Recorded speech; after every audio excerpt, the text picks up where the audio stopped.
Барлықтарыңызға қайырлы күн достар. Сіздермен бірге Қарлығаш апайларыңыз, және біз бүгін ағылшын тіліндегі кеңінен тараған көп жағдайда қолданылатын шақтардың бірі present simple тақырыбын қарастыратын боламыз. Present simple шағын біз күнделікті қайталанатын іс-әрекеттерді айтқан кезде қолданамыз. Оның нақты қандай жағдайлар екенін кейінірек қарастыратын боламыз. Ең бірінші болып present simple шағының болымды түрін қарастырайық. Бізге сөйлемді құрастыру үшін алдымен бізге subject керек болады, және біз subjectтерді екіге бөліп қарастырамыз. Бұл бізде бірінші жақ және үшінші жақ. Бірінші жақ subjectтеріне біз I, мен, you, сен, we, біз, және they, олар деген есімдіктерді қарастырамыз. Келесі бұл бізде үшінші жақ, ол бізде he, ол ұл балаға айтылады, she, ол қыз бала, және it заттарға айтылатын болады. Және осы сабжектерге біз verбті жалғаймыз. Ал үшінші жақ сабжектеріне verбке біз s деген жалғауды жалғаймыз. Түсінікті болу үшін мысалдарды қарастырайық. Ең бірінші бұл бізде I play football. Яғни мен футбол ойнаймын деген мысал. Енді үшінші жақты қарастырып көрейік. She plays football. Яғни біз етістікке, яғни playге s деген жалғаудың жалғағанын көріп тұрмыз. Келесі мысал бұл бізде I run. Яғни мен жүгіремін. Ал үшінші жақта she runs. Яғни run сөзіне s жалғауының жалғанғандығын байқап тұрмыз. Келесі болып present simple шағының негатив, яғни болымсыз түрін қарастырайық. Бұл болымсыз түрді жасау үшін бізге subject plus verb деген формуламыз қажет болады. Және бұндағы subject пен verbтің ортасына біз do not деген көмекші етістігімізді қосатын боламыз.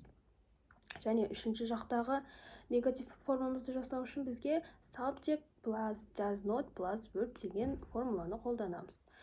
Мысалдармен қарастыратын болсақ, I don't play football. Яғни мен футбол ойнамаймын. Келесі бұл бізде she doesn't play football. Ол футбол ойнамайды. Бұнда байқап отырғанымыздай бізде үшінші жақта, яғни she мен бірге қолданған кезде play сөзіндегі s әрпі түсіп қалды. Яғни біз оны негатив жағдайда етістікке s деген жалғауды жалғамаймыз. Ол бізде do деген көмекші етістігімізге es болып жалғанып кеткендігін байқай аламыз. Келесі мысал бұл бізде I don't run. Яғни мен жүгірмеймін. Үшінші жақта she doesn't run.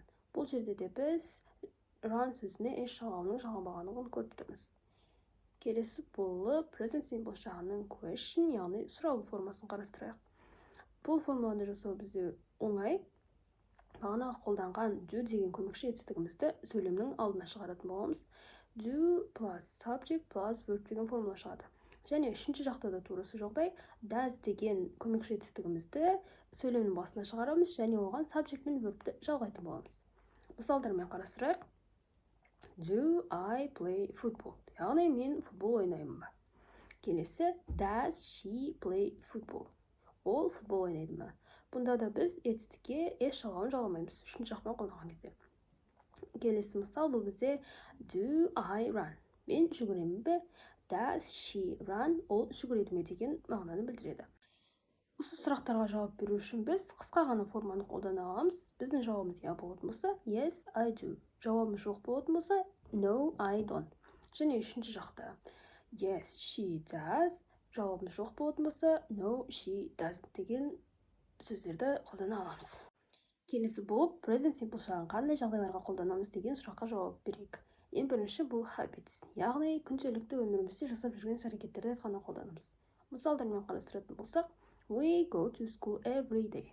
Яғни біз мектепке күнделікті барамыз. Бұл біздің күнделікті істеп жүрген әдетіміз болған соң осы present simple шағын қолданамыз.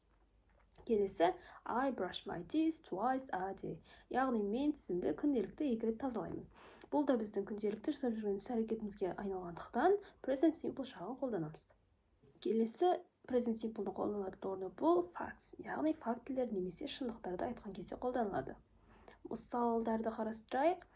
Cats like milk. Яғни мысықтар сүтті жақсы көреді. Бұны біз барлығымыз білеміз, және бұл шындық, барлығымыз көзімізбен көрерміз, сондықтан біз present simple шағын қолданамыз. Екінші, water boils 100 degrees. Яғни су 100 градус температурада қайнайды. Бұл да дәлелденген факті болғандықтан біз бұл жерде present simple шағын қолданамыз. Келесі тағы да біз present simple шағын schedule, яғни кестелерді айтқан кезде қолданамыз. Яғни бір оқиға күнделікті бір уақытта басталатын болса, немесе күнделікті орын алып жүретін болса, біз осы шақты қолданамыз. Бізде мысалы расписаниеға бекітілген уақыттар. Біздің сабағымыздың басталатын уақыттары немесе самолеттардың ұшу уақыты, пойыздардың жүретін уақытын айтқан кезде осы present simple жағы қолданылады.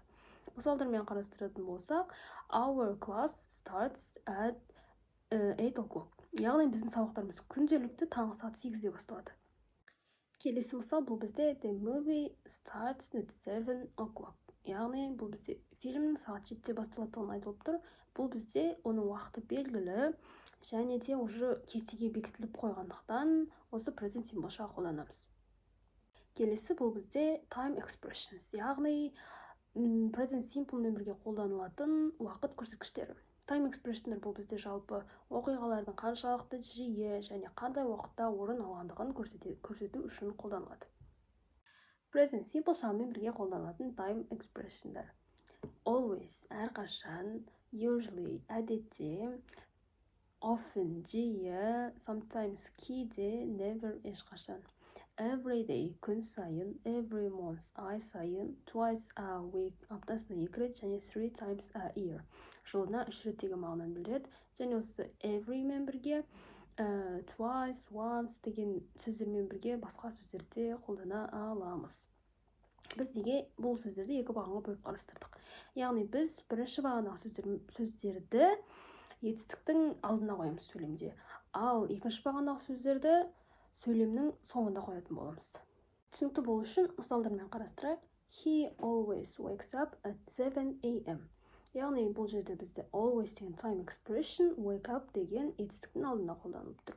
She sometimes eats breakfast. Sometimes деген time expression'ды eat деген етістіктің алдына қолданып тұр. Яғни біз оқиғаның қаншалықты жиі болатындығын көрсететін түстеулерді қолданған кезде оларды сөйлемнің ортасында, яғни етістіктің алдына қолданатын боламыз. Келесі бізде Anna drinks milk every day.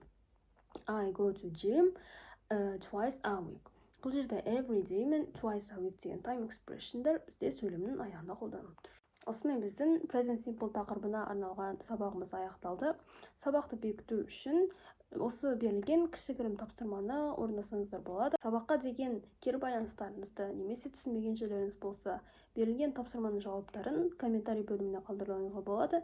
Сіздермен бірге болған Қарлығаш апайларыңыз және сабақ түсінікті болды деген ойдамын. Барлықтарыңызға сәттілік. Goodbye.